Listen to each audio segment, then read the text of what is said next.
Bienvenidos a este su programa Quiero Vivir Mejor. Yo soy el doctor Gilberto Priego y hoy, como todos los días, primero dándole gracias a Dios nuestro Señor de haber despertado y haber despertado con bien, te doy a ti la más grata y cordial bienvenida a este tu cachito de medicina, tu segmento en donde lo único que queremos es que aprendas medicina por el simple hecho de aprender, punto y se acabó. Hoy este programa de lujo con un gran invitado para que nos acompañes, el doctor Narciso de la Torre, cardiólogo, con el tema factores de riesgo del corazón. Pero primero vamos con nuestra canción. Ahora sí, en este tu programa Quiero Vivir Mejor, arrancando, y bueno, tal como se los dije, nuestro invitado, el doctor Narciso de la Torre, cardiólogo, bienvenido, gracias por estar aquí. Gracias a ti y a tu auditorio. Padre esta hora, ¿no? Pues 9 de la noche, a gusto, ya dejamos la consulta, rico. Así es, Gilberto. Y, bueno, recuerde que todos nuestros invitados son médicos que están en activo. No son médicos que están en el escritorio de una oficina nada más viendo a ver qué programa médico aplican. Aquí no. Aquí es la vivencia diaria con los pacientes que nos da esta experiencia para poderte transmitir qué es lo que tú debes hacer, qué es lo que tú debes de prevenir, qué es lo que debes de ahora sí, de poner de tu parte para poder evitar las enfermedades en lo que sea posible. Y hoy, esta es una de las enfermedades evitables que más... creo yo que es una de las que más estadísticamente hablando se ha estudiado. Efectivamente, la pandemia desde el siglo XXI y ya desde el siglo XX es la enfermedad aterosclerosa. Nosotros generalmente tememos mucho las enfermedades crónicas y le pedimos a Dios no morir de un cáncer porque pensamos que la mayor probabilidad es esa. Y estadísticamente hablando, pues la mayor probabilidad es que podamos tener en alguna etapa de nuestra vida una enfermedad debida a la aterosclerosis, que realmente esa es la no epidemia, la pandemia que ataca a la humanidad desde que el hombre se hizo sedentario, ha ido aumentando cada vez más, y pues con la invención de los controles remotos, pues el ser humano se ha inmovilizado.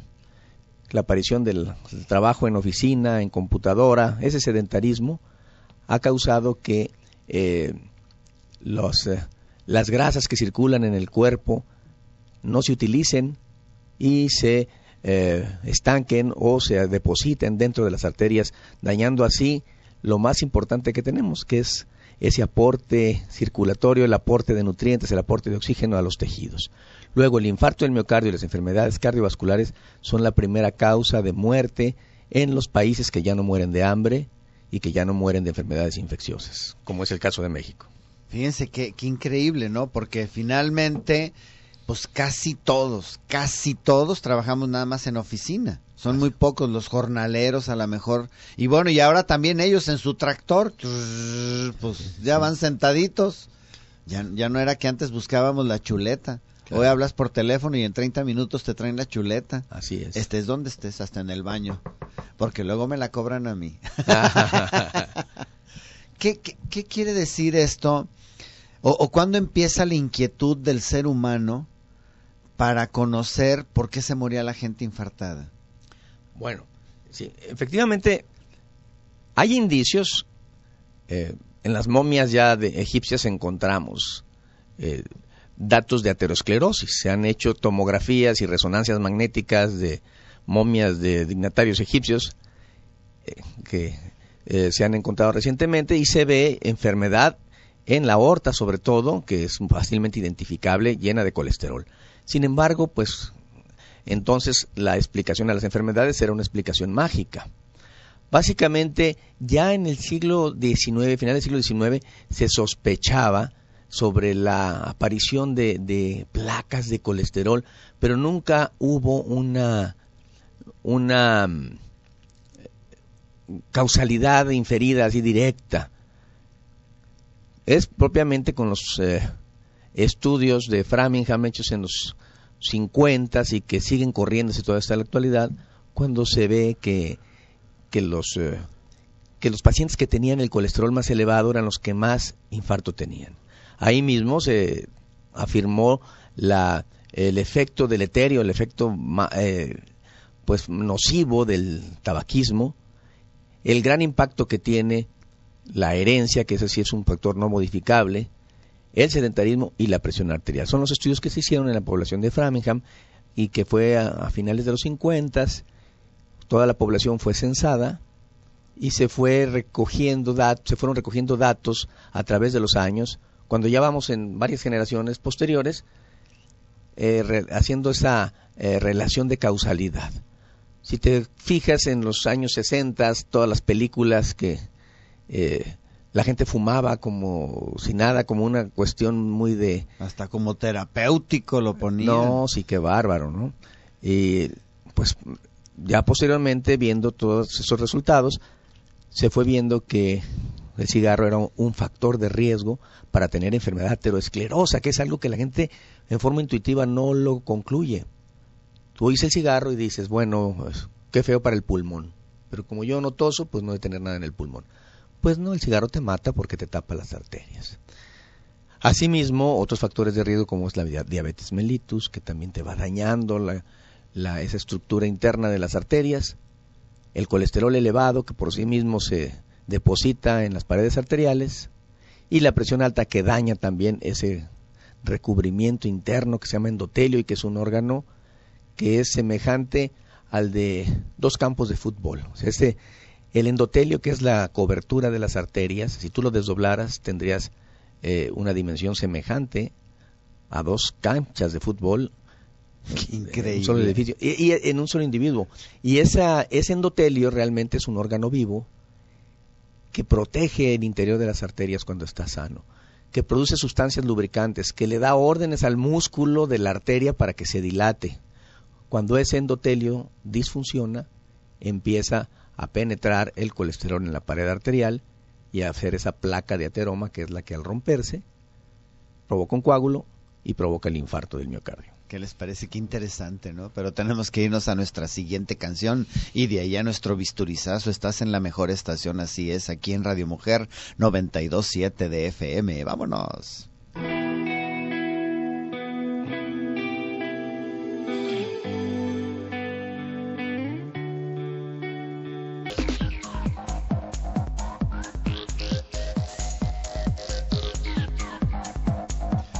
Ya estamos aquí de regreso en tu programa Quiero Vivir Mejor. Hoy con nosotros mi queridísimo amigo el doctor Narciso de la Torre, cardiólogo, hablando de estos factores de riesgo. Algo que tú nos platicaste aquí, que siempre me gusta que nos lo platiques, es de que esta investigación en la población creeríamos que fue por parte de los servicios de salud, referente a la preocupación para que las personas puedan vivir mejor, y aquí la sorpresa es la historia que nos platicas. Sí. No, los grandes estudios epidemiológicos han sido de gran interés para las compañías de seguros, porque las compañías de seguros pues empezaban a pagar a pagar las indemnizaciones y decían, bueno, pues ¿cómo podemos hacer o cómo podemos cribar o colar a la gente que tiene más riesgo y la que tiene menos riesgo?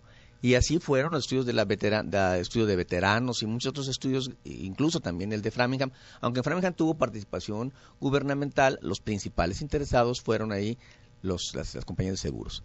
Y es así como ahora te extrapriman cuando saben que eres hipertenso. Cuando tuviste un infarto ya nadie te asegura.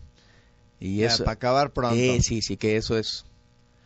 Para mi gusto, pues, un juego perverso de ciertas compañías. Claro. Porque, pues, juegan al riesgo solamente si les conviene a ellos, pero en fin, así es.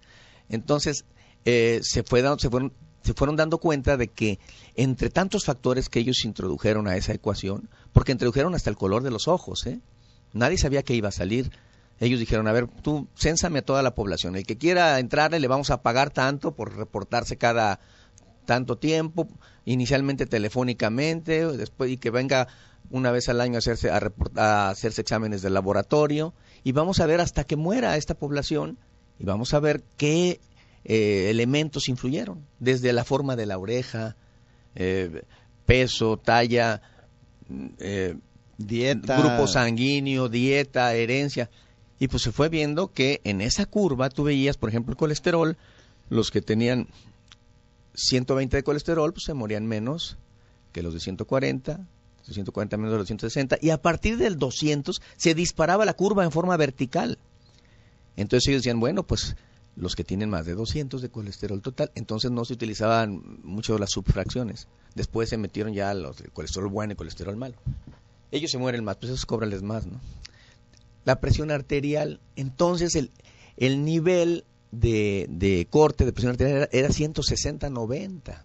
O sea, si tú tenías 155/89, eras considerado normal. Posteriormente, en estudios más largos, se fue viendo pues que el de 150/85 también ese grupo de pacientes morían menos que los de 160. Luego se bajó la cifra, después a 140/90. Y actualmente ya los lineamientos del Colegio Americano de Cardiología dice que más de 130/80 el paciente ya es hipertenso. Esto es, nuestra presión ideal pues es el mentado 120/80, no todos lo tendremos en ideal. Arriba de 130/80 ya somos hipertensos. No quiere decir necesariamente que tienes que tomar un fármaco, pero sí tienes que hacer algo, porque ahí ya la inercia va a hacer que te suba la presión y tus arterias se vayan dañando. Así pues, los que fumaban también se morían más. Y los diabéticos, pues el diabético tenía un comportamiento muy diferente al de todos los demás. Tenía una curva de mortalidad y de morbilidad. Morbilidad es la capacidad de enfermarte o la posibilidad de enfermarte de otras con otras enfermedades diferentes a la que estás estudiando. Entonces el paciente diabético pues tenía más probabilidad de infectarse, más probabilidad de tener infarto, más probabilidad de tener una embolia cerebral, de tener una amputación, de tener insuficiencia renal, de estar ciego. Entonces el diabético tenía un comportamiento mucho más diferente de todos los factores. Y además agravaba los factores anteriores. De manera que si tú eres diabético y tienes presión alta, pues tienes una probabilidad multiplicada de tener un evento vascular. Y si eres diabético, tienes presión alta y tienes colesterol alto, pues tienes una probabilidad de 3 al triple, no al triple, sino a la tercera potencia de tener eso. Y si eres diabético, tienes colesterol alto, tienes presión alta y fumas, pues la verdad que ahí sí, no sé qué decir. No, sí, ya tienes ganado el boleto. El boleto sin participar en la rifa. Uh-huh. Así es. Ya ganaste. Luego hay factores de riesgo modificables y factores de riesgo no modificables. Tú no puedes modificar tu herencia. Entonces mucha gente dice, es que mi padre tuvo infarto. Sí, eso influye, pero hay disparadores de esos genes. Esto es, si tú tienes una bodega de pólvora, bueno, pues ya tienes un riesgo, ¿no? Claro. Pero ¿por qué te diría? Pues con mayor razón cuídate y no le eches la chispa, ¿no? Entonces te puedo haber tocado por naturaleza una genética desfavorable, pero si tú evitas lo evitable, como es una dieta baja en colesterol, no fumar, ejercicio físico, controlar el azúcar, tu peso, el nivel de estrés, puede ser que puedas tener una vida tan placentera, tan larga y de tanta calidad como el que no tiene los factores de riesgo. Así es que no es tan solo, la enfermedad cardiovascular no es una maldición, sino que es gran parte afectada por el medio ambiente y por los factores que nosotros mismos añadimos. Es como esa llamada de cambiar tu estilo de vida, o sea, esa oportunidad que tienes de ser verdaderamente un ser humano más natural. Claro que sí, claro que sí. De hecho, los niveles de colesterol han ido aumentando conforme ha ido cambiando nuestra dieta. Los niveles de colesterol de la gente de los 60 no es el mismo que los niveles de colesterol que tenemos ahorita en general como población. Nuestra dieta, que se ha ido llenando de elementos artificiales, de grasas saturadas, de grasas sintéticas, pues ha hecho que la enfermedad cardiovascular predomine y ha llamado la atención de la comunidad médica para volver a un estilo de vida más natural. ¿Y qué es más natural? Bueno, pues el comer lo menos de alimentos procesados. Ya sabemos que la mortalidad por muerte cardiovascular y por cáncer, sobre todo el cáncer de colon, es directamente proporcional al consumo de carnes rojas y de carnes procesadas. Esto no quiere decir que tengas que hacerte vegetariano, pero sí tienes que limitar cierto número de alimentos. La otra es la actividad física. Las arterias y los capilares del cuerpo responden a lo que se llama estrés de pared. Cuando tú haces ejercicio, la sangre circula más rápido. Y ese rozamiento, o estrés de rozamiento, o shear stress, ese rozamiento de la sangre sobre las paredes estimula el endotelio para producir ciertas sustancias benéficas, como puede ser el óxido nítrico. Este óxido nítrico le manda un mensaje al músculo circular que tenemos en las arterias y lo relaja. Y al relajarlo, pues tu presión arterial baja. Y al bajar la presión arterial, se reduce el daño directo a la pared de la arteria. Tú eres tan viejo como son tus arterias. Esto es, tú puedes ver a una persona joven por fuera, pero cuando mides su edad vascular, que hay una forma de medirla, pues ves que tiene arterias rígidas, quebradizas, duras, ¿no? La actividad física es uno de los mejores remedios para ello. ¿Qué les parece? Interesante. Pero David no perdona, tenemos que irnos a nuestra siguiente canción y de ahí a nuestro bisturizazo. ¡Vámonos! Ya estamos aquí de regreso en este su programa Quiero Vivir Mejor. Hoy con nosotros el doctor Narciso de la Torre, cardiólogo, hablando de toda esta, ahora sí como enciclopedia de lo que significa tener nuestras arterias sanas para poder tener los demás órganos sanos y todos los factores de riesgo. Te sigo dejando el micrófono porque está muy interesante todo lo que nos estás diciendo. Bueno, una de las inquietudes que aquejan a los pacientes que llegan al consultorio es saber las cifras normales. Hay que entender aquí que la palabra normalidad en cierto modo es un término un tanto arbitrario, porque lo normal es lo que más se repite. Eso es lo normal. Ahora, lo normal es lo deseable. Ahí es donde sí diferimos. Claro. Es normal, tú vas a la India y ves cómo maneja la gente, pues eso es normal, pero es un caos vial, ¿no? Pero es normal porque para todo ellos el mundo es lo normal. hace así.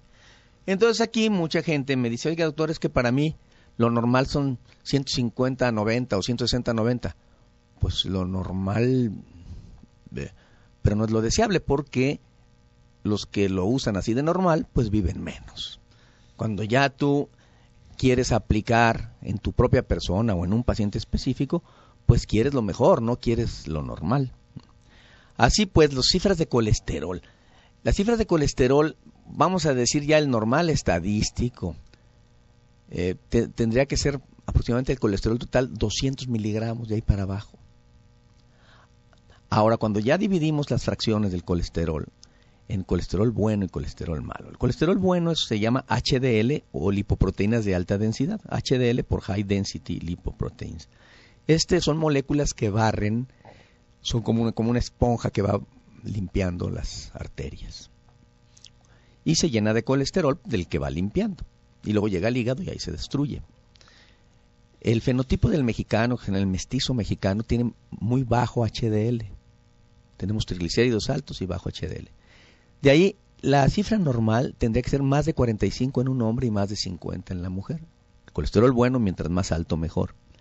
Y el colesterol malo, la normalidad y lo deseable, va a depender de tu estado físico previo. No es lo mismo un paciente joven que no fuma, que no es diabético, que no tiene herencia, pues en ese se lo puedes aguantar en 160, el de baja densidad, que es el malo, LDL. Si el paciente ya tiene algún factorcito de riesgo, pues ya lo normal es 130. En el hipertenso debe ser menos de 100. Pero el que ya tuvo un evento cardiovascular, que ya tuvo un infarto, o tuvo una obstrucción de una arteria en la pierna, o una embolia cerebral o algo así, debe ser menos de 70. Y esa es la meta. Si tiene más de 70, no está bien controlado, no está bien calibrado ese paciente. Y es lo que yo les digo a los pacientes, que dicen, no, pues yo ahí más o menos me la llevo. Oiga, pues usted viene con un cardiólogo, pues no se vaya más o menos, váyase bien, o sea, claro, tiene que tener un buen tratamiento. Es como ir con el mecánico y las tuercas que, pues hay más o menos, ahí déjase. No, apriéteselas bien, ¿no? Y si estás calibrando la compresión del motor, pues tiene especificaciones de fábrica. El ser humano tiene también especificaciones. No son tan rígidas porque cada caso es diferente. Pero esto es, según el nivel de riesgo son los niveles normales. Si tú eres más viejo, tienes más factores de riesgo, tienes genética, tienes que cuidarte más. Luego, menos de 70 para el que ya tuvo un infarto de colesterol baja densidad. Menos de 100 para el hipertenso. Y menos de 130 cualquier otro factor de riesgo. Menos de 160 en el joven que no tiene ningún otro factor. Ahora, la presión arterial. La presión arterial es un continuo también. Esto es, el que tiene 140-90 tiene más probabilidad de tener un infarto que el que tiene 130-80. Y el que tiene 150, pues tiene más que el de 140. Entonces es un continuo. La presión arterial debe bajarse tanto como sea posible sin causar síntomas, porque también, sobre todo en ancianos muy frágiles, uno les baja la presión en forma abrupta y pues, se te puede desmayar, se fractura la cadera y por quererlo salvar de una cosa le lastimas la otra y al rato puede ser hasta fatal, ¿no? Entonces sí tienes que bajar la presión, una cifra así más o menos aceptable en un anciano. Puede ser hasta un 140-90 en un anciano, pero una persona de edad madura como tú y yo, 130-80 está bien. Para eso contamos también con monitoreos ambulatorios. No siempre la presión arterial que se toma en el consultorio es un reflejo fiel de la presión que tiene el paciente en su casa o que tiene dormido. Para eso utilizamos un brazalete que el paciente se lleva a su casa, le toma unas 100 veces la presión en 24 horas y hacemos una gráfica y correlacionamos con sus eventos, con sus actividades.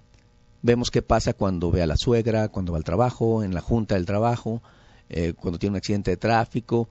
Y podemos ver también cómo se comporta su presión estando dormido. La mayoría de los pacientes o las personas normales nos baja la presión por lo menos 15% durante la noche. Pero hay pacientes en quienes ni siquiera dormidos baja la presión. Esos pacientes tienen mucho más riesgo de tener un evento cardiovascular que otros.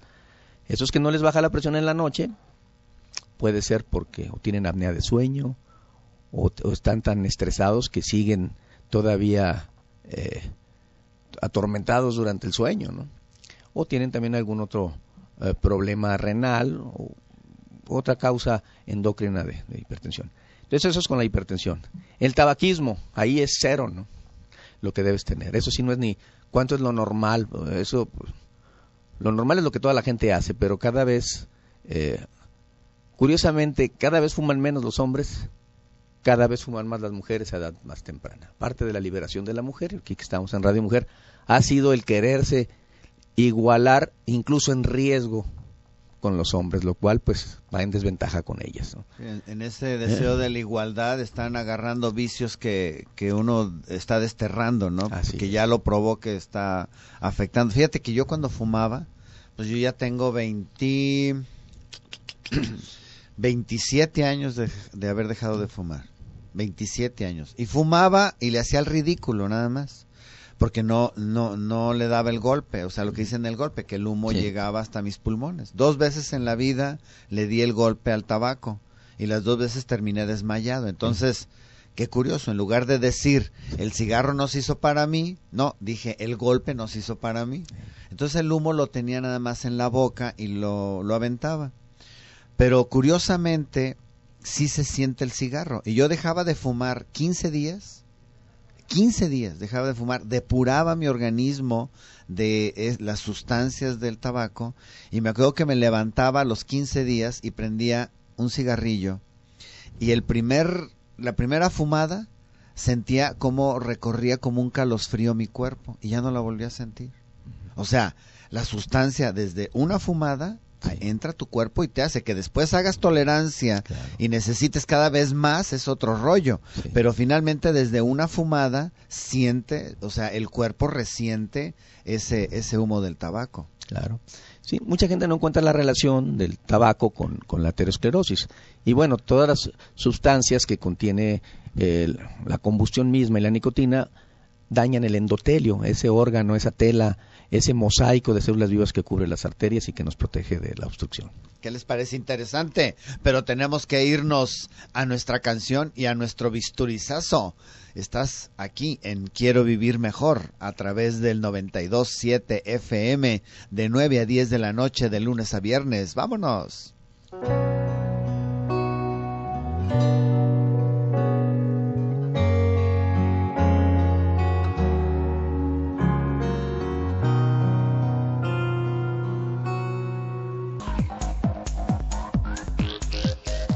Ya estamos aquí de regreso en la recta final de este tu programa Quiero Vivir. Hoy con nosotros mi queridísimo amigo el doctor Narciso de la Torre, cardiólogo, hablando de estos factores de riesgo para la enfermedad arterial y coronaria.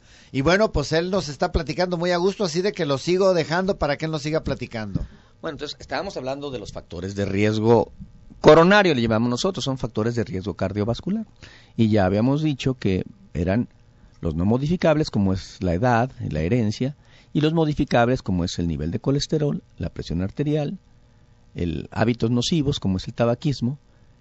La otra es la diabetes. México tiene un lugar privilegiado, entre comillas, porque somos de los países que tiene más diabetes en el mundo. Y esto es también ligado a que somos el país que tiene más personas con sobrepeso. Hubo un tiempo en que la diabetes se consideraba un padecimiento aislado, lo manejaban los endocrinólogos, pero luego se complicaban, terminaban con el nefrólogo y se amputaban y veíamos muchos pacientes con retinopatía, con ceguera por diabetes. Cada vez lo vemos menos también porque el tratamiento se ha ido optimizando y cada vez son más los que se detectan. Pero no había una conciencia social de que, ni siquiera en la comunidad médica, de que el diabético no muere de diabetes. El diabético muere de una enfermedad cardiovascular, infarto del miocardio o de un infarto cerebral.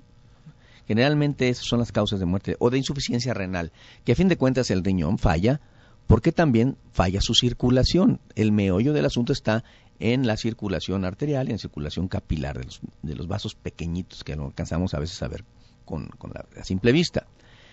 Luego esto ha hecho que el cardiólogo que manejaba infartos, pues se enfrentaba que el paciente era diabético. Al principio, y te estoy hablando de hace 30 años que yo salí de cardiólogo, pues tú decías, no, váyase con el endocrinólogo. Pero resulta que el paciente a veces iba, a veces no iba, regresaba un año después y era un descontrol total. Se fue haciendo conciencia en los cardiólogos de que si encuentras un paciente diabético y no tiene a alguien que lo esté tratando, lo trates tú. O sea, yo como cardiólogo tengo que tratar a mi paciente diabético. Porque ¿qué pasaba? El paciente se perdía y a fin de cuentas te llegaba ya con otra complicación. Luego la comunidad cardiológica se fue haciendo cada vez más consciente de este problema y empezamos a prepararnos los cardiólogos también en el manejo de la diabetes. De manera que ahorita, pues tanto un endocrinólogo si ve a un hipertenso le da el tratamiento, como si un cardiólogo ve a un diabético le da el tratamiento. Obviamente habrá casos específicos de resistencia a la insulina y diabetes de algunas formas no convencionales que tendrá que ser manejadas por el endocrinólogo. No hay ningún problema, o por el internista.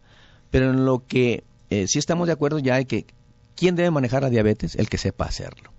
Porque es un problema de salud enorme que afecta a un gran porcentaje de la población. De manera que si tú controlas la diabetes mellitus a cifras óptimas, reduces bastante la mortalidad, sobre todo el riesgo de amputaciones, de ceguera y de insuficiencia renal, que la insuficiencia renal pues termina en diálisis y nadie de nosotros lo queremos así. ¿Cuál es el objetivo de un paciente diabético, del tratamiento de un paciente diabético? Hay que tenerlo con niveles de glucosa en ayuno por abajo de 110, entre 90 y 110. Tenerlo con una hemoglobina glucosilada, que la hemoglobina glucosilada es el porcentaje de glóbulos rojos enmielados que traes en tu sangre. Endulzados. Sí, de glóbulos rojos garapiñados. Y lo normal es menos de 5.4%. O sea, tu glóbulo rojo debe tener menos de 5.4% de azúcar. Para diagnóstico de diabetes, ya el que tiene más de 6.5% de azúcar, de hemoglobina glucosilada, ese es el punto de corte para diagnóstico de diabetes. Y en un paciente que ya un paciente diabético tú lo consideras en general bien controlado con menos de 7% de hemoglobina glucosilada. Menos de 7%. Si es un paciente muy joven, pues lo tienes en 6%. Si es un ancianito que tienes miedo de que se le baje el azúcar, se te vaya a caer o se vaya a complicar, pues lo tienes en lo tienes en 7 o hasta 7.5. Pero es muy importante también que el paciente, además de checarse su glucosa en ayuno, se cheque la glucosa, la hemoglobina glucosilada, y se cheque también después de comer, a veces en la siguiente hora, en las siguientes 2 horas, para observar el comportamiento de esa curva que debe conocer el médico. Aquí vale como que nos aclares así un poquito más, de que muchas veces van en ayunas, se hacen el examen y mire, salí más o menos bien, sí. Pero, ¿cómo te comportas cuando te echas ese pie que te estás comiendo? Sí, claro. Sí, en una curva de tolerancia, esto es con una carga de glucosa, después de un alimento dulce, el azúcar nunca debe subir a más de 180 en ningún momento. Y 2 horas después de haber comido lo más dulce que puedas comer, debe estar abajo de 140. Entonces, muchas veces el paciente tiene una glucosa en ayuno normal, tiene 98 de glucosa en ayuno y dice, no, estoy bien. Pero come algo dulce o a veces sin comer cosas muy dulces, y cuando ya tiene resistencia a la insulina, le sube el azúcar a 220. Y esas se llaman, esas hiperglicemias postprandiales, o sea, aumento del azúcar después de comer, dañan terriblemente el endotelio, ese órgano protector que tenemos en las arterias. Y cuando tú sacas una hemoglobina glucosilada, te saca el promedio de los últimos 3 meses, porque 3 meses es lo que vive un glóbulo rojo. Vive 90 días, entonces tú ya tienes otro parámetro que es esa hemoglobina glucosilada. La glucosa en ayuno sola no es garantía de que no tengas un trastorno en el metabolismo de la glucosa. Ahorita mencionaste algo que en los últimos tiempos también ha dado mucho de qué hablar, y que es la insulina. Sí. ¿Tiene también algo que ver la hiperinsulinemia, el incremento de la insulina, con esto de la resistencia a la insulina? Definitivamente. El tejido graso produce sustancias que favorecen la inflamación. Todos tenemos que tener algo de grasa porque pues tenemos que estar preparados para un periodo de ayuno. Y más, como se viene la cuestión económica en México, hay que tener nos tenemos que agarrar más todavía. O un poquito de grasita ahí de reserva, ¿verdad? Para los tiempos de hambre. Pero ya en exceso, y sobre todo la grasa, que ustedes como cirujanos la ven cuando abren la cavidad abdominal, esa grasa que está en las membranas o en esas, entre el intestino, en el epiplón, todos esos aumentos que tenemos ahí, esas grasas producen sustancias que inflaman los tejidos circundantes, inflaman el páncreas y también causan resistencia a la insulina, de manera que la insulina que se produce o es de mala calidad o ya los tejidos no le hacen caso a esa insulina. Entonces hay mucha insulina y más insulina y los tejidos no la captan. Y ese es un principal mecanismo de trastornos en la glucosa que tenemos en México debido al alto porcentaje de obesidad.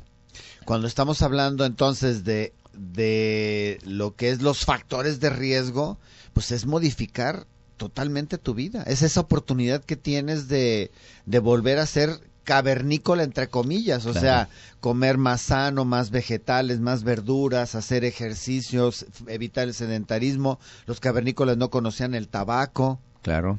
O sea, es cambiar todo esto, y eso a lo mejor no necesariamente, como tú decías, no necesariamente implica que tengas que tomar medicina, y si hay que tomar medicina, pues hay que tomarla, para eso se inventó. Claro, contamos con un armamentario ya muy variado y muy efectivo y potente para reducir colesterol, para reducir la presión, para tratar la diabetes. Ya no todas las diabetes se tratan con insulina, pues ya hay otros medicamentos análogos de glucagón y de otras sustancias que hacen mucho más cómodo y más eficiente el tratamiento. Para el colesterol, pues teníamos las estatinas, que es la gente que va al seguro conoce la pravastatina, pero en casos rebeldes ya tenemos inyecciones de anticuerpos contra los receptores de colesterol y tenemos otros medios para lograr la meta. Y hay cosas que sí no te puede dar la farmacología, como es la actividad física y una actitud positiva y una actitud más libre de estrés. ¿Qué les parece? Qué interesante. Bueno, pues de esto se trató este programa. Me gustaría que nos dieras tu teléfono de tu consultorio, Narciso. Con mucho gusto, es 3121 3121-1920. 3121-1920. El doctor Narciso de la Torre, cardiólogo intervencionista, también hace cateterismos y todo lo que es referente a esta cirugía intervencionista endovascular. ¿Así sería el nombre correcto? Pues sí, mínimamente invasiva, sí. 30 segundos para concluir el tema, Narciso. Bueno, solamente tenemos una vida, tenemos que aprovecharla. Los factores de riesgo modificables están en nuestras manos. Ellos son colesterol, presión arterial, azúcar y tabaquismo. Los no modificables, pues hay que cargar con ellos y hacer que nuestra vida sea lo más placentera. Dese un chequeo una vez al año, aunque no tengan síntomas. Muchas gracias, Narciso. El tiempo se nos fue rapidísimo, no me queda más que decir gracias. Ahí estuvo David y Arturo en los controles, Gaby en la producción y un servidor Gilberto aquí en la conducción. Recuerda, si tu médico te prohíbe el café o el chile, no le hagas tanto caso, que no hay evidencia científica de que hace daño. Hay limitaciones.